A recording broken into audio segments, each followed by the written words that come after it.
Olá meus amigos, tudo bem? Sejam todos muito bem-vindos a mais um vídeo desse canal. E no vídeo de hoje eu vou falar com vocês sobre a terceira via do mercado e o que isso impacta, o que isso tem a ver com a contratação de mão de obra dentro dos consultórios e clínicas, com a inserção de profissionais de alta qualidade no mercado e como isso tem impactado o meio odontológico de maneira geral. Vou fazer uma análise de todos esses fatores, né, e a minha visão a respeito disso.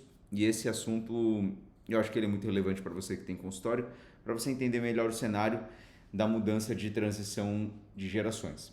Porque nós estamos numa mudança de mentalidade e todo mundo que tem consultório clínica lidera times e até mesmo aqueles que trabalham sozinhos, mas estão olhando o mercado, estão vendo que existe uma mudança no perfil comportamental e no perfil de contratação e de lidar com profissionais da nova geração.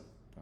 Mas antes disso, eu quero te apresentar o nosso catálogo de resinas, tá? Que é um trabalho que nós fazemos aqui categorizando todas as resinas do mercado nacional e nós categorizamos aqui com perfil de cores e o mais interessante é que no final tem uma tabela onde eu faço uma análise aqui de resinas, por exemplo, para concha palatina, resinas para camada de dentina. Então, você vai ver aqui, ó, que nós temos a marca comercial, o nome da resina, a resina que é indicada aqui para concha palatina e a característica. Por exemplo, aqui nós temos Tetric Eniceran, é uma nano híbrida translúcida, tá vendo? Então ele mostra aí qual o resultado esperado para cada uma dessas resinas. É um baita material, vai te ajudar bastante no processo de seleção de materiais.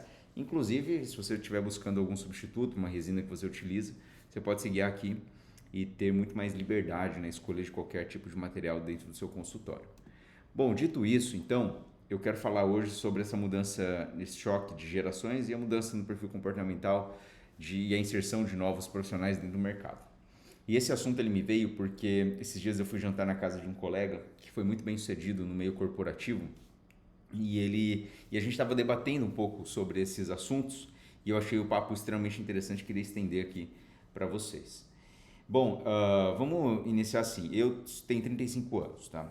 Quando eu me formei e quando muitos de vocês que estão me assistindo aqui se formaram, se você aí tem pelo menos, eu acho que mais de 12 anos de formado, 10 anos de formado, digamos assim, eu diria que você tinha aí duas principais vias para se inserir no mercado. E isso mudou um pouco nos últimos 5 anos, 5, 6 anos, se mudou bastante, né? E na época que eu me formei, ele começou essa mudança, mas ela não estava muito bem implementada e hoje já está muito mais implementada. Então, quando você se forma da faculdade, faz a graduação, na minha época eu tinha basicamente dois caminhos, somente dois caminhos, né? Uh, que era ou montar o meu próprio negócio ou trabalhar para alguém. São essas duas vias. Tá? E hoje nós temos meio que uma terceira via, que é a via de você trabalhar para você mesmo através da internet. Tá? E por que que isso difere um pouco? Tá? Porque na minha época eu falei que eram duas vias, por quê? Porque ou você montava seu próprio negócio ou você trabalhava para outra pessoa. E essa terceira via, que é trabalhar pela internet, ela não existia muito porque esse mercado não estava muito bem consolidado ainda, ele estava no início, sabe? Então, as vias eram ter o seu próprio negócio, abrir seu próprio negócio físico, né, ou sua própria empresa, o que implica em você colocar muita grana para abrir o seu próprio negócio logo de cara, ou você trabalhar para alguém. Né? Eram essas duas vias. E você pode até falar para mim, mas essa terceira via, que é trabalhar para a internet, é montar a sua própria empresa. Exato, essa é a mesma coisa, é a mesma via, só que é de uma maneira diferente.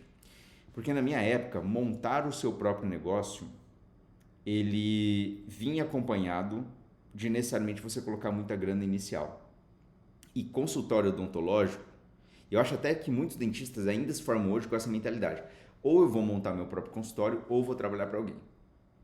E aí, o dentista, que ele tem esse pensamento, né? Ou eu vou montar o meu próprio consultório, ou vou trabalhar para alguém, ele se vê numa sinuca de bico. Por quê? Porque ambas as situações, elas são meio desafiadoras. Presta atenção nisso aí, ó. Pensa só, se você vai montar o seu próprio consultório, você tem que colocar muito dinheiro na frente. Montar um consultório hoje Você não monta um consultório hoje com menos de 250 mil reais. Tá? E olha só, mesmo que você monte com 250 mil reais, por exemplo, a sua família é muito abastada, ela fala, olha, eu te dou 250, 300 mil reais para você montar o seu consultório. Mesmo que você monte, grandes são as chances de você não ser competitivo. Porque apesar de 250 mil, 300 mil ser uma grana boa para iniciar, ela não é muitas vezes suficiente para você ser competitivo no mercado, porque muitas vezes o mercado já está muito maduro, muito consolidado. E às vezes você monta um consultório de 250 mil, mas você não é competitivo com o padrão de clínicas que tem ao seu redor. Então você pode até montar o seu consultório com 250 mil, mas você não é competitivo, porque os consultórios ao redor eles já têm scanner, fresadora, laboratório próprio, equipamento, muito investimento de marketing. E você começa a ver que tudo ao abrir seu consultório custa. Por exemplo, fazer um registro de marca hoje, ele custa pelo menos R$ 1.000. Tá? E isso é só registrar a marca. Tá? Desenvolver uma logomarca, desenvolver uma identidade visual, são projetos que custam aí de R$ 1.500, R$ 2.000, às vezes 3, né, dependendo do estúdio. Tem estúdios até muito mais caros do que isso, não vem ao caso. Você pode até falar assim, mas eu não vou fazer com um estudo de marca, um padronagem, tudo profissional. Eu vou fazer com uma inteligência artificial, alguma coisa aqui, eu mesmo vou fazer isso. Digno, você pode começar, mas entenda que todas as coisas custam. E aí quando você entra e fala assim, eu mesmo vou fazer minha própria logomarca, eu mesmo vou fazer meu próprio site, eu mesmo vou fazer todo o meu material gráfico.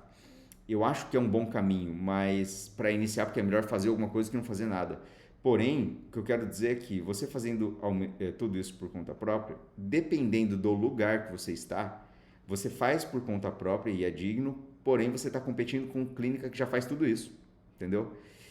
E você entra com um investimento de 250, 300 mil, mas você está competindo com gente muito bem formada. Então esse é o BO de você começar por conta própria, né? Se você trabalha para outra pessoa, você fica sujeito a todo um sistema e uma rotina que muitas vezes não é aquilo que você planeja para a sua própria vida. Mas você pode, dependendo do lugar que você entra, já aprender com essa pessoa e ser muito bem remunerada se a clínica te valorizar. Se ela não te valoriza, você vai entrar numa clínica popular e às vezes vai até estragar toda a sua operatória, aquilo que você acredita que é odontologia, porque você entrou num local ruim. Então essas duas vias, elas são meio que estar entre a cruz e a espada, entendeu? Você está meio que complicado. Existe também, ao montar o seu próprio consultório, aquelas situações que você já vem de uma família de dentistas e você entra dentro de um consultório. O que, em uma primeira instância, é muito legal, porque você não tem que investir aquela quantidade muito grande para abrir sua clínica. Afinal de contas, a clínica está aberta. Porém, para o médio e longo prazo, você tem que ver como que ocorre o processo de inovação, gestão e participação dentro dessa clínica. Então, esses dois caminhos, pelo menos foi como que eu comecei, né? Eram umas coisas que eu fui pela clínica do meu pai, mas no final das contas eu acabei, que era a clínica da família, né? No final das contas eu acabei empreendendo a minha própria maneira dentro da parte de ensino e também fazendo uma odontologia de uma maneira um pouco diferente. Fui para dentística restauradora, fiz implantodontia, depois fui para dentística restauradora, fui mudando muito. E na minha época, as duas maneiras que nós tínhamos de seguir o caminho era ou nessa clínica, ou na clínica, né? Montando a própria clínica ou indo para um caminho assim, ou trabalhando para alguém. E hoje nós temos essa terceira via, que é uma via de internet, onde você pode, através da internet, comunicar diretamente com as pessoas e já vender alguma coisa lá, ou pelo menos prestar um serviço de agregar mais audiência, um serviço de trazer algum valor às outras pessoas. E a verdade é que os profissionais que mais se destacam na profissão têm muita iniciativa. E muitas vezes eles já estão indo por esse caminho logo de cara. Então o que acontece é que no mercado geral, de maneira geral, você acaba tendo disponibilidade de, tipo assim, as pessoas que sobram no mercado geral acabam não sendo muito desenroladas ou acabam fazendo escolhas ruins no começo. E aí as primeiras escolhas ruins, tipo, entrar dentro de uma clínica popular ou entrar muito num sistema que vai moldando você com hábitos ruins, acaba te moldando nos primeiros anos de faculdade com uma referência muito ruim.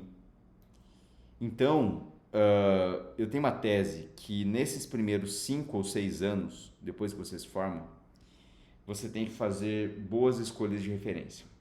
Porque se a sua referência dentro desses 5 ou 6 primeiros anos é uma referência muito ruim, você tende a ficar meio contaminado por essa via. E aí o mercado ele fica muito fechado. E para quem está contratando hoje, vai encontrar uma dificuldade muito grande de encontrar bons profissionais. Por quê? Porque quem realmente é muito desenrolado ou está fazendo dinheiro por conta própria, através da internet, montando modelos de negócio disruptivos e indo para cima e conseguindo clientes por conta própria, ou as empresas maiores, que são clínicas ou empresas que já têm muito capital ou maior potencial de pagar percentual e ter uma remuneração que motive, essa empresa já pegou o profissional diferenciado. E aí, as clínicas que são mais fracas de capital ou estão muito pequenas, encontram uma dificuldade muito grande de arrumar bons profissionais que são altamente diferenciados. Então, a tese dessa terceira via, ela, conectando todos os pontos aqui, é o seguinte, que antigamente você tinha basicamente duas vias, né? Monta seu consultório ou trabalha para alguém. E quem sai na frente no montar seu consultório é quem já tinha uma boa referência ou entrou dentro de um contexto que favorecia, clínica odontológica. E trabalhar para alguém implicava em você mostrar seu valor muito bem, logo no início, e entrar dentro de uma clínica já estabelecida. Hoje nós temos essas duas vias, mas nós temos uma terceira, que é de você montar o seu próprio negócio usando a internet. Então, hoje, o profissional que é destaque, que é genial, ele cai no mercado de trabalho, provavelmente ele já vai montar o seu próprio negócio através da internet, porque a internet ela possibilita conectar diretamente com o público. E a internet, a tecnologia, ela permite ideias altamente disruptivas de implementação, não fácil, mas implementação rápida. Então, o profissional genial, a pessoa que é muito boa, ou ela está montando o seu próprio negócio e ganhando dinheiro muito rápido, muito cedo, usando a internet. Ou uma empresa grande que já fez muito investimento e está muito consolidada, já contratou. Então acaba que fica muito difícil hoje caminhos fora esse, sabe? E eu vejo que há uma tendência de mercado, isso aí vai acabar ficando para outro vídeo, porque senão vai ficar muito comprido, muito longo esse, mas eu acho que é uma tendência de mercado da exclusão da classe média. Tá? Não só a classe média socialmente falando, porque eu acho que isso também está acontecendo, porque através da inflação e das políticas públicas de maneira de movimento de mercado de maneira geral, você vai ver que a classe média de maneira geral está se extinguindo. Então o rico está ficando cada vez mais rico e o pobre cada vez mais pobre. E ao meu ver, na odontologia, esse movimento social ele meio que acontece também, aonde a clínica grande e que já é muito consolidada, ela já pega aquele profissional que ele é muito diferenciado e traz para dentro do time, porque ele já pode pagar mais ou pode pagar um percentual que faça mais, que dê mais estímulo. Então a clínica grande ela já puxa. E o profissional que é muito diferenciado, que não está na clínica grande, ele empreende por conta própria e monta o seu próprio negócio. Então, para a clínica que está lá no meio, no mediano, sabe, tem uma dificuldade muito, muito grande de conseguir profissional qualificado. Por quê? Porque pagando o valor base que você consegue pagar, o profissional altamente diferenciado ele não vê motivo para ir. Então você fala assim, eu posso pagar o quê? Posso pagar 5 mil, posso pagar 4 mil reais por mês. O muito diferenciado ele não vai por esse valor. Ou ele fala assim, eu trabalho na internet e faço o meu próprio negócio com a internet. Ou eu trabalho em uma clínica que já pode me pagar um percentual pelo menos, ou alguma coisa que me dê perspectiva maior de futuro. Tá? Porque quem é muito diferenciado não vai só para o salário, vai por por percentual e por resultado. Aliás, profissional bom dificilmente se vê motivado só por salário, tá? Profissional bom costuma ir mais por resultado. Então ele prioriza resultado porque e como ele sabe que ele gera muito resultado, se ele for remunerado por resultado, ele garante um retorno muito maior do que, vou receber um fixo aqui. Tá bom? Então me diga aí o que você achou desse pensamento, dessa terceira via, dessa polarização, do rico tá cada vez mais rico, da extinção da classe média, e por que hoje parece estar mais difícil contratar bons profissionais. E outra, não se esqueça de se inscrever no canal e fazer um comentário aqui para estimular a gravar mais vídeos, tá bom? Fique com Deus, abraço.